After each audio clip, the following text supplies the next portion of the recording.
ചെയ്തോണം.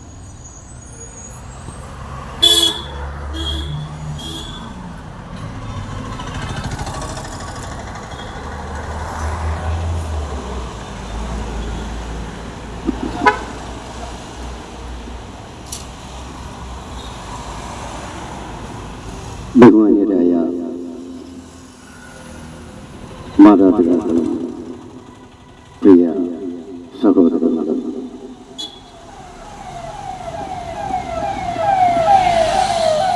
അല്പസമയം മാത്രം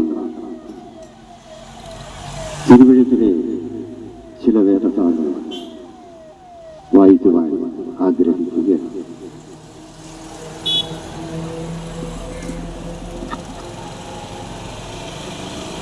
പ്രിയമുള്ളവരെ, നിങ്ങളുടെ ശ്രദ്ധ അല്പസമയത്തേക്ക് യേശുക്രിസ്തുവിന്റെ നാമത്തിൽ സ്വാഗതം ചെയ്യും.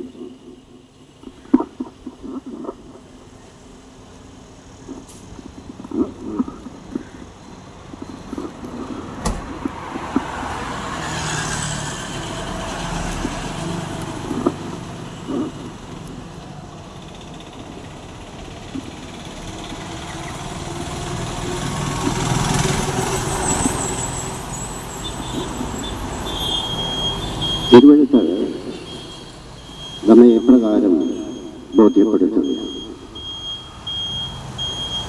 യോഹന്നാന്റെ സുവിശേഷം 15-ാം അധ്യായം അതിൻ്റെ 7-ാമത്തെ വാക്യം പറയുന്നത്, നിങ്ങൾ എൻ്റെ വചനം നിങ്ങളിലും വസിച്ചാൽ നിങ്ങൾ ഇച്ഛിക്കുന്നത് എന്തെങ്കിലും അപേക്ഷിപ്പിൽ അത് നിങ്ങൾക്ക് കിട്ടും എന്നാണ് യേശു കർത്താവ് ജനത്തോട് പറഞ്ഞു. എൻ്റെ വചനം നിങ്ങളിലും എന്ന് തുടങ്ങിക്കൊണ്ടു. അപ്പോൾ ഒന്ന് യോഹന്നാനിൽ എഴുതിയിരിക്കുന്നു, ആദിയിൽ വചനമുണ്ടായിരുന്നു, വചനം ദൈവമായിരുന്നു, വചനം ദൈവത്തോട് കൂടെ ആയിരുന്നു. ഇപ്പോഴിവിടെ വിശ്വാസം ഏറ്റവും വലുത്. നമ്മൾ കടലിലെ തിര പോലെ ആയിരിക്കരുത് നമ്മുടെ വിശ്വാസം. നമ്മുടെ വിശ്വാസം ഉറപ്പുള്ളതായിരിക്കും. അത് യേശുക്രിസ്തുവിലുള്ള വിശ്വാസം. എപ്പോഴും നമുക്ക് അനുഗ്രഹം തന്നെയാണ്. നാം പലപ്പോഴും ആ അനുഗ്രഹത്തെയാണ് മറന്നു പോകുന്നതും തള്ളിക്കളയുന്നത്. അതാണ്, നിങ്ങൾ എന്നിലും എൻ്റെ വചനം നിങ്ങളിലും വസിച്ചാൽ നിങ്ങൾ ഇച്ഛിക്കുന്നത് എന്തെങ്കിലും അപേക്ഷിക്കൽ അത് നിങ്ങൾക്ക് കിട്ടും. നമ്മളുടെ മനസ്സിൽ പലപ്പോഴും ചോദിക്കുകയോ ദൈവത്തോട് അങ്ങനെ ചോദിക്കണോ, ചോദിച്ചാൽ ദൈവം അത് കേൾക്കുമോ, അത് സ്വീകരിക്കുമോ, നമ്മുടെ മകനൊരു നല്ല ജോലി വേണം, അതിന് ദൈവത്തോട് അപേക്ഷിച്ചെന്നാൽ അവന് നല്ലൊരു ജോലി ലഭിക്കുമോ? കാരണം ഇവൻ സ്കൂളിൽ പോലും പോയിട്ടില്ലാത്ത വ്യക്തിയായിരിക്കും ചിലപ്പോൾ. അപ്പോൾ ദൈവത്തോട് പ്രാർത്ഥിച്ചാൽ എന്തും തരും, എന്തും ലഭിക്കും എന്നുള്ള ഇതിൽ ഒരു വ്യത്യാസമാണ് നമുക്കിവിടെ മനസ്സിലാക്കുവാൻ കഴിയും. അപ്പോൾ ദൈവത്തിൻ്റെ ഉദ്ദേശ്യം നമ്മളോട് ദൈവത്തിന് സംസാരിക്കുവാൻ. ഇപ്പൊ ഞാൻ 3 വരെയേ പഠിച്ചിട്ടുള്ളൂ. 3 വരെയല്ല, 2ാം ക്ലാസ് ഭാഷ പിന്നെ പഠിച്ചിട്ടുണ്ട്. ഞാൻ പറയുകയാണ്, എനിക്ക് സർക്കാരിൽ ഒരു ഉന്നതമായ ഒരു ജോലി ലഭിക്കണമെന്ന് പറഞ്ഞാൽ അതൊരിക്കലും സാധ്യമല്ല. എന്നാൽ 23 വർഷമായിട്ട് ഈ 2ാം ക്ലാസ്സുകാരൻ ചെയ്യുന്ന ജോലി എന്ന് പറയുന്നത് ഏറ്റവും ഉന്നതമായതാണ്. കലർപ്പില്ല, കളങ്കമില്ല, സത്യസന്ധമായി ഗ്രാമങ്ങളിലും പട്ടണങ്ങളിലും ഇങ്ങനെയുള്ള വലിയ സിറ്റികളിലുമൊക്കെ വന്നു നിന്ന് ഈ യേശു കർത്താവിനെ പ്രസംഗിക്കുക എന്നുള്ളത് ഏറ്റവും ഉന്നതമായ പദവിയും വലിയ ഒരു ജോലിയും. ഇത് ജീവിതത്തിൽ ഇത്രയും നല്ലൊരു ജോലി എനിക്ക് ലഭിക്കും എന്ന് ഞാൻ ഒരിക്കലും വിശ്വസിച്ചിരുന്നതേയല്ല. അത് യാതൊരു യോഗ്യതയും എനിക്കില്ല. എന്നാൽ ദൈവം എന്നെ മുന്നമേ കണ്ടിരുന്നു. തിരുവചനം ഇപ്രകാരം പറയുന്നുണ്ട്, നിന്റെ അമ്മയുടെ ഉദരത്തിൽ വെച്ച് തന്നെ ഞാൻ നിന്നെ തിരഞ്ഞെടുത്തിരിക്കുന്നു, ഞാൻ നിന്നെ കണ്ടിരിക്കുന്നു എന്നുള്ള. അപ്പോൾ ദൈവത്തിന്റെ ആ മുൻ നിയമനവും തിരഞ്ഞെടുപ്പും നാം അറിഞ്ഞിട്ടില്ല, നമ്മുടെ മാതാപിതാക്കൾ പോലും അത് അറിഞ്ഞിട്ടില്ല. എന്നാൽ ദൈവം തിരഞ്ഞെടുക്കുമ്പോൾ തീർച്ചയായും ദൈവത്തിന് പ്രയോജനമുള്ളതായി തീർക്കും എന്നുള്ളതാണ് നമുക്ക് കാണുവാൻ കഴിയും. അപ്പോസ്തലന്മാരുടെ കാലഘട്ടങ്ങളെ നാം പഠിക്കുമ്പോൾ കാണുവാൻ കഴിയും. പത്രോസിനെ എപ്രകാരമാണ് തിരഞ്ഞെടുത്തത്? പത്രോസ് എന്ന് പറയുന്നത് ഒരുമാതിരി സാമ്പത്തികമൊക്കെയുള്ള ഒരു മനുഷ്യനായിരുന്നു. സ്വന്തമായിട്ട് പടകും വലയും ജോലിക്കാരും ഉണ്ടായിരുന്നയാളാണ്. എന്നാൽ പലപ്പോഴും പത്രോസ് പരാജയപ്പെട്ടു പോയ അവസ്ഥകളുണ്ട്. നമ്മുടെ ജീവിതത്തിലും നാം പലപ്പോഴും പരാജയപ്പെട്ടു പോകുന്നവരാണ്.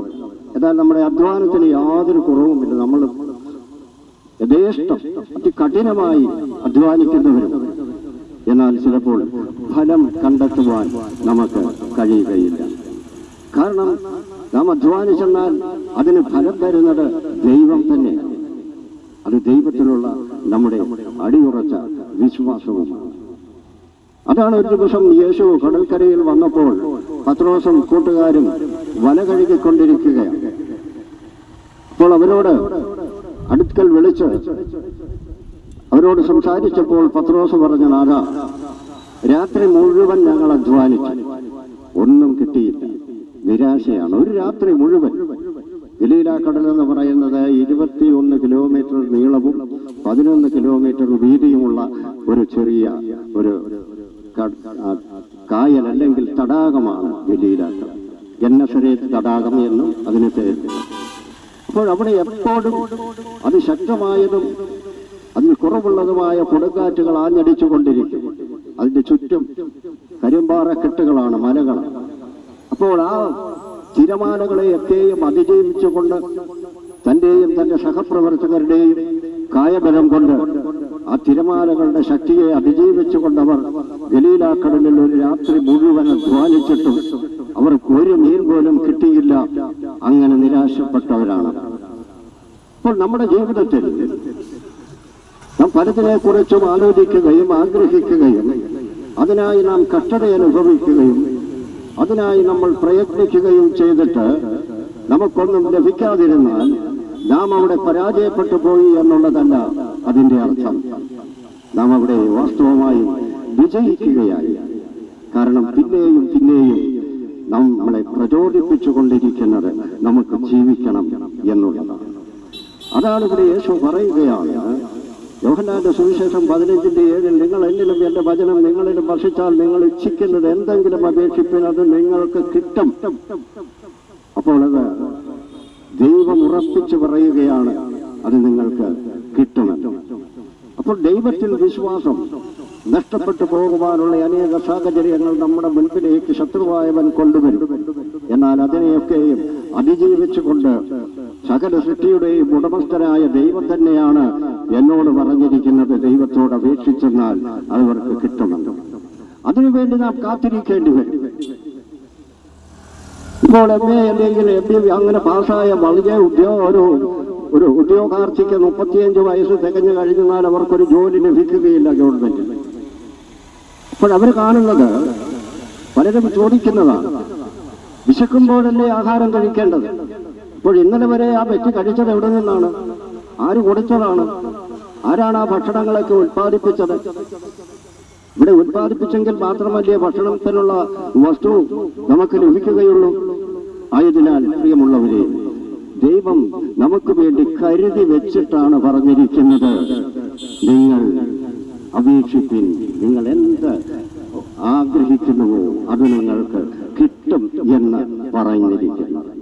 അപ്പോൾ കിട്ടും എന്ന് പറഞ്ഞത് നാം അത് നമ്മുടെ കയ്യിൽ ലഭിക്കുന്നത് വരെ ദൈവത്തോട് അത് ചോദിച്ചു കൊണ്ടിരിക്കണം, അല്ലെങ്കിൽ ദൈവത്തോട് യാചിച്ചു കൊണ്ടിരിക്കണം, ദൈവത്തോട് അപേക്ഷിച്ചു കൊണ്ടിരിക്കണം, ദൈവത്തെ ഉയർത്തിക്കൊണ്ടിരിക്കണം, ഉണർത്തിക്കൊണ്ടിരിക്കണം. യേശുവിൻ ശിഷ്യന്മാരും ഗലീല കടലിൽ കൂടി അക്കരെ ഗദരദേശത്തേക്ക് പോകുവാൻ ഇറങ്ങി. കടലിൽ കുറച്ചു സമയം അവര് മുൻപോട്ട് പോയി കഴിഞ്ഞപ്പോൾ അതിഭയങ്കരമായ കൊടുങ്കാറ്റ് അവരുടെ പടകിന് നേരെ ആഞ്ഞടിച്ചപ്പോൾ യേശു കർത്താവ് ആ പടകിൽ തലവെച്ച് കിടന്നുറങ്ങുകയാണ്.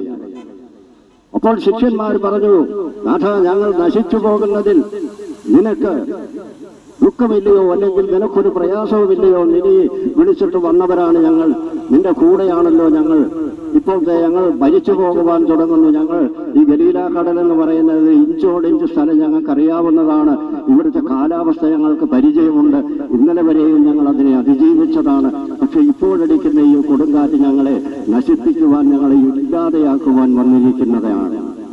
അപ്പോൾ യേശു ആദ്യം എഴുന്നേറ്റ് കാറ്റിനെ ശാസിച്ചു, സമുദ്രത്തോട് അടങ്ങുക എന്ന് പറഞ്ഞു.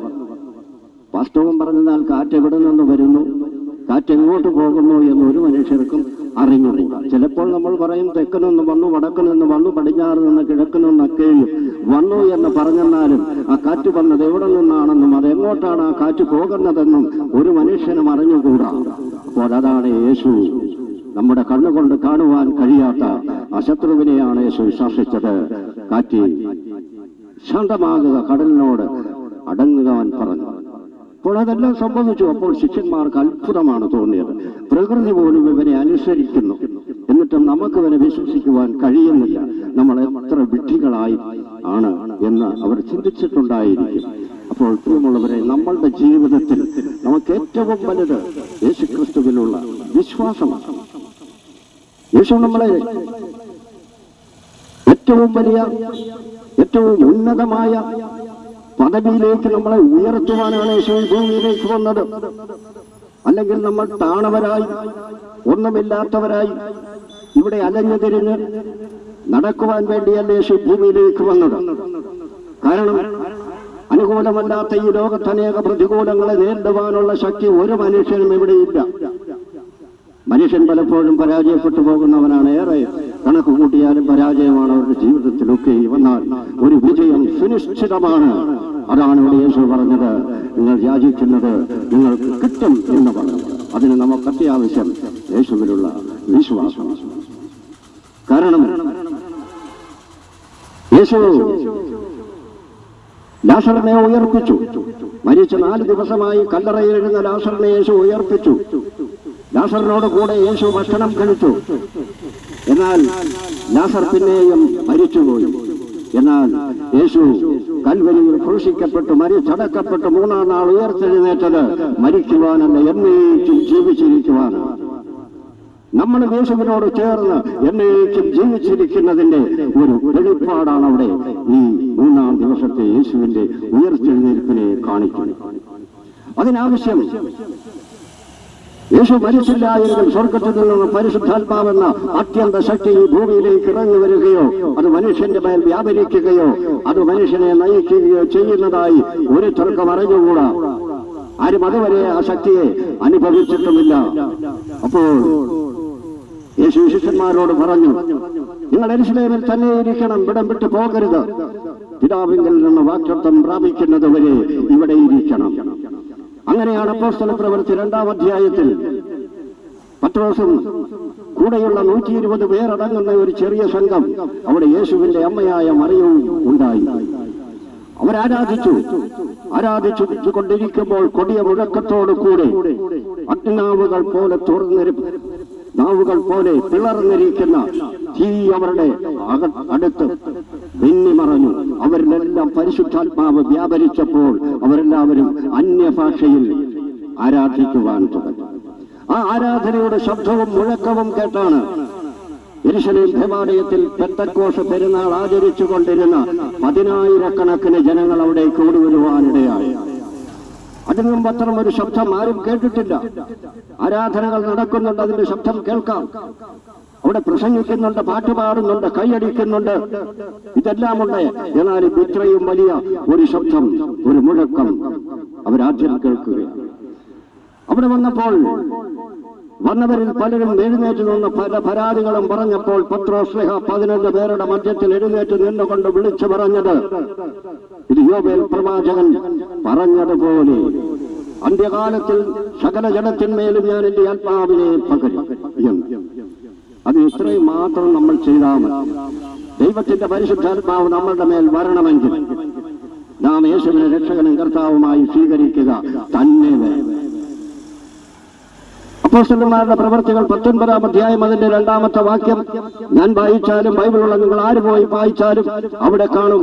അപ്പോസ്തലനായ പൗലോസ് ശ്ലീഹ സഭയിൽ ദൈവവചനം പ്രസംഗിച്ചു കൊണ്ടിരുന്നപ്പോൾ അവിടെ ഉണ്ടായിരുന്ന വിശ്വാസികൾ ഏതാണ്ട് ഉപ്പുമാങ്ങാക്കുറ്റി പോലെ തന്നെ അവിടെയുണ്ട്. അപ്പോൾ അവരോട് ചോദിച്ചു, നിങ്ങൾ ആരിലാണ് സ്നാനമേറ്റത്? ആരുടെ നാമത്തിൽ? അവർ പറഞ്ഞു, യോഹന്നാന്റെ നാമത്തിൽ. നിങ്ങൾ പോയി യേശുക്രിസ്തുവിന്റെ നാമത്തിൽ സ്നാനമേൽക്കുവാൻ പറഞ്ഞു. അവർ പോയി യേശുക്രിസ്തുവിന്റെ നാമത്തിൽ സ്നാനമേറ്റു. പിന്നീട് അപ്പോസ്തലൻ പ്രസംഗിച്ചപ്പോൾ അവിടെ പരിശുദ്ധാത്മാവ് അവരുടെ മേൽ ശക്തിയായി പ്രവേശിക്കുകയും അവരെല്ലാവരും അന്യഭാഷയിൽ സംസാരിക്കുവാൻ തുടങ്ങി. ഇതാണ് പ്രിയമുള്ളവരെ ദൈവത്തിന്റെ പരിശുദ്ധാത്മാവിന്റെ ശക്തി. ആ പരിശുദ്ധാത്മാവ് ഈ ഭൂമിയിലേക്ക് വരണമെങ്കിൽ യേശു ഈ ഭൂമിയിൽ മനുഷ്യനായി ജനിക്കണമായിരുന്നു, കഷ്ടതകൾ സഹിക്കണമായിരുന്നു, മാനവരാശിയുടെ മുഴുവൻ ആത്മാവിന്റെയും രക്ഷയ്ക്ക് വേണ്ടി കാൽവരിയിൽ ക്രൂശിക്കപ്പെടണമായിരുന്നു. യേശു നമ്മെ രക്ഷിക്കുവാൻ വന്ന രക്ഷകനാണെന്ന് പിശാചറിഞ്ഞിരുന്നുവെങ്കിൽ ഒരിക്കലും യേശുവിനെ ക്രൂശിക്കുവാൻ കഴിയുകയില്ലായിരുന്നു. കാരണം സകലതും എവിടെ നോക്കിയാലും അവിടെയെല്ലാം യേശുവിനെ ആക്കി തീർക്കുവാനുള്ള ശക്തി പിശാചിനുണ്ട്. അത് കാരണം എന്നാൽ ആ മർമ്മമാ സത്യത്തെ ദൈവം മറച്ചു വെച്ചുകൊണ്ടാണ് നമ്മളുടെ സ്വർഗീയ പ്രവേശത്തിന് വേണ്ടി, നമ്മുടെ ആത്മാവിന്റെ രക്ഷയ്ക്ക് വേണ്ടി യേശു കൽവരിയിൽ ക്രൂശിക്കപ്പെട്ടത്. ആ യേശുവിനെ നാം രക്ഷകനും കർത്താവുമായി സ്വീകരിക്കണം. എങ്കിൽ മാത്രമേ പരിശുദ്ധാത്മാവെന്ന അത്യന്ത മഹാശക്തി നമ്മളുടെ മേൽ വ്യാപരിക്കുകയുള്ളൂ. അതാണ് ശിഷ്യന്മാരോട് യേശു പറഞ്ഞത്, നിങ്ങൾ യെരൂശലേം വിട്ടു പോകരുത്. കാരണം ചെറിയ പ്രതികൂലങ്ങളൊന്നുമല്ല നിങ്ങൾ നേരിടേണ്ടത്. ഇപ്പോൾ നമ്മൾക്ക് കാണുവാൻ കഴിയും ഛത്തീസ്ഗഡിലൊക്കെ കാണിക്കുന്നത് എന്താണ്? ഈ പ്രസംഗിക്കുന്ന ഞാനും മനുഷ്യരാണ്, എന്നെ കൊല്ലുന്ന അവരും മനുഷ്യരാണ്. എന്താണ് അതിൽ ന്യായീകരിക്കുന്നത്? ദൈവത്തിന്റെ സൃഷ്ടിയാണ് രണ്ടും. അപ്പോൾ മനുഷ്യനിൽ വ്യാപരിക്കുന്ന മറ്റൊരു ശക്തിയുണ്ട്. ആ ശക്തി നമ്മൾ മേൽ നിന്ന് നീങ്ങിപ്പോകണമെങ്കിൽ ദൈവത്തിന്റെ പരിശുദ്ധാത്മാവിന്റെ വ്യാപാര ശക്തി നമ്മളിൽ ഉണ്ടായിരിക്കണം. നമ്മളെ പരിശുദ്ധാത്മാവ് നയിക്കണം. അതിനുവേണ്ടിയാണ് യേശു കർത്താവ് മരിച്ച് അടക്കപ്പെട്ട് ഉയർത്തെഴുന്നേറ്റ് സ്വർഗത്തിലേക്ക് കരയേറിപ്പോയതും ദൈവത്തിന്റെ പരിശുദ്ധാത്മാവ് ഈ ഭൂമിയിൽ ഇറങ്ങി വന്നതും. അത് നമ്മെ പലതും തിരിച്ചറിയിക്കുവാനും ഇരുട്ടെന്താണെന്നും വെളിച്ചമെന്താണെന്നും ദൈവത്തിന്റെ വഴി എന്താണെന്നും മനുഷ്യന്റെ വഴി എന്താണെന്നും പാപം എന്താണെന്നും പാപമോചനം എന്താണെന്നും നീതി ഏതാണെന്നും നീതി വഴികൾ എന്താണെന്നും വിശ്വാസം എന്താണെന്നും അവിശ്വാസം എന്താണെന്നും ആരെ വിശ്വസിക്കണമെന്നും ആരെയാണ് വിശ്വസിക്കേണ്ടാത്തതെന്നും തിരുവെഴുത്ത് നമ്മെ ബോധ്യപ്പെടുത്തുവാനുള്ള വെളിപ്പാട് നമുക്ക് ലഭിച്ചത് ദൈവത്തിന്റെ പരിശുദ്ധാത്മാവ് ഭൂമിയിലേക്ക് വന്നപ്പോൾ. ആയതിനാൽ പ്രിയമുള്ളവർ, നിങ്ങളോട് അപേക്ഷിക്കുക, നമ്മുടെ 70 അല്ലെങ്കിൽ 80 എന്ന ഈ ചെറിയൊരു കാലഘട്ടം എത്രയെല്ലാം കഷ്ടതകളിൽ കൂടിയാണ് നാം കടന്നു പോകുന്നത്. എന്നാൽ ഇതിനപ്പുറം ഒരു രക്ഷത കർത്താവ് നമുക്കൊരുക്കിയിട്ടുണ്ട്. അവിടെ മരണമില്ല, അവിടെ പകയില്ല, വിദ്വേഷമില്ല, പിണക്കമില്ല. വിശുദ്ധിയോടെ ദൈവത്തിന്റെ സന്നിധിയിൽ ദൈവത്തിന്റെ മക്കളായി ദൈവത്തിന്റെ സഹോദരന്മാരായി വെളിപ്പാട് പുസ്തകത്തിൽ എഴുതിയിരിക്കുന്ന നിങ്ങളെന്റെ സഹോദരന്മാരാണ്. ഞാൻ ഭക്ഷണം കഴിക്കുന്നത് ഞാൻ വേറൊരു സ്ഥലത്ത് മാറിയിരുന്നില്ല, ഞാൻ നിങ്ങളോടുകൂടെ ഭക്ഷണം കഴിക്കും എന്ന് സൃഷ്ടാവായ ദൈവം തന്നെയാണ് നമ്മോട് പറഞ്ഞിരിക്കുന്നത്.